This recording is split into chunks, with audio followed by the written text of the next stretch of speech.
Alright everyone, and welcome to this Friday's edition of Kitchen Instruments. Today we're going to be going over 5 tips that you can do at home to make you a better cook. Stuff that we do in the kitchen that you might not. So let's get to it.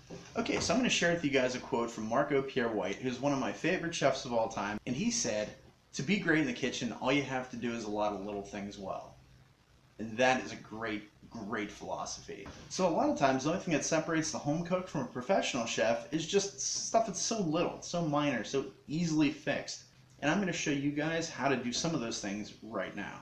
Okay, so before we begin, feel free to smash that like button, really show support for this channel, and also share this video because it really does help this show immensely by reaching a broader audience. It's the truth. And if you really enjoy the show, feel free to hit that subscribe button because you know what? Can't hurt. And then, it helps. Helps me. Helps me, helps you. Okay, so for the first tip, what we're going to do is we're going to go over how to properly hold a knife. Now, I know this seems a bit rudimentary, but, knife skills are essential in the kitchen. You have to be able to use a knife. And most people will grab it by the handle, and that's fine. If you grab it by the handle, it's okay. It's not necessarily the best way. For people like me that have big hands, what we actually do in the kitchen is we grab it by the blade. And what we do is we just take it from here and we pinch. Like that. And doing this motion gives us so much more control and we're able to slice stuff a lot more fluidly and it's more comfortable. Now that being said, if this grip is more comfortable for you, that's quite okay. The important thing in a kitchen is that you have the grip that feels comfortable for you to use. This way will definitely give you more control. Okay, so for this next technique, I'm going to show you guys how to whisk. Now, I know whisking seems pretty basic, and it is. It's just, but the whole purpose of whisking is to incorporate air.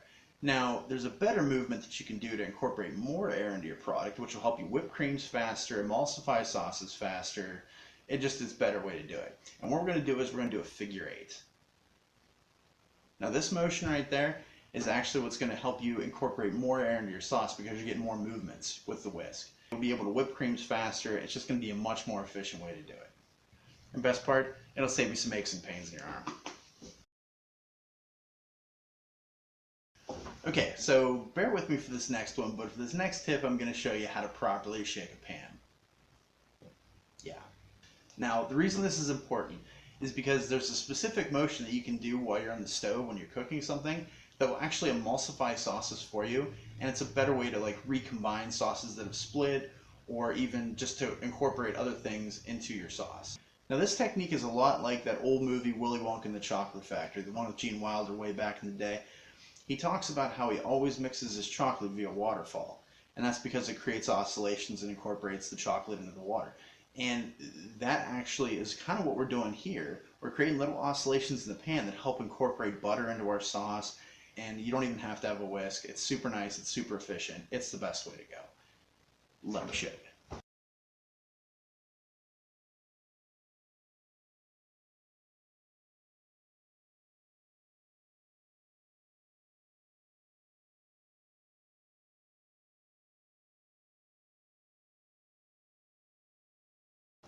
Okay, so this next simple technique I'm going to show you is I'm going to show you how to get more juice out of your lemons. Now, a great way to get most of the juice out of your lemons and oranges is with a pair of tongs. Now, you can use the end of the tongs as kind of a makeshift juicer, or you can actually use this and put the lemon inside there and use this as leverage to help squeeze the juice.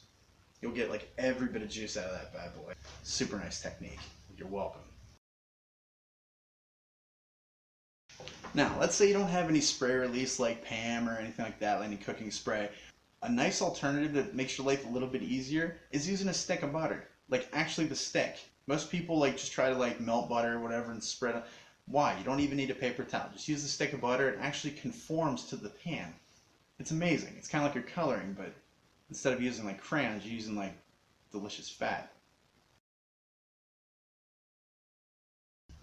Now, if you've ever watched any type of cooking show, sometimes they tell you after you grease your pan that you want to dust it with flour. This is classic. This is a great technique. But I'm going to take it a step further. Instead of using flour, I use cocoa powder. Now, Think about this. If you're making chocolate brownies, you're making chocolate cake, why not use cocoa powder? When it's in the oven, all the bitterness is going to cook off of it anyway, and you're going to be left with sweet chocolate. So you're essentially greasing the pan with more sweet chocolate.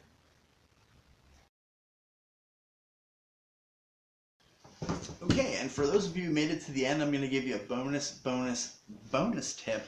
And that is, when you're making spaghetti sauces, most of the time people put a pinch of sugar in their spaghetti sauce. I like to put a pinch of baking soda. Now I know that seems weird, but people add sugar to their sauce to try to balance out the acidity. Why not just eliminate the acidity? That's what baking soda does. Alright, well there's 5+ bonus cooking tips that you can do at home that'll hopefully make your cooking life a little bit easier. Alright, now if you guys learned something new today, that's fantastic. I'm going to do a few more of these shows because I kind of like the idea of giving little kitchen tips to help you kind of improve your techniques, or maybe just giving you some new ideas to help you experiment and have fun. Okay, stop by next week where we're going to be making infused oils. And then later that week, I'm going to be showing you guys how to make an olio with that infused oil.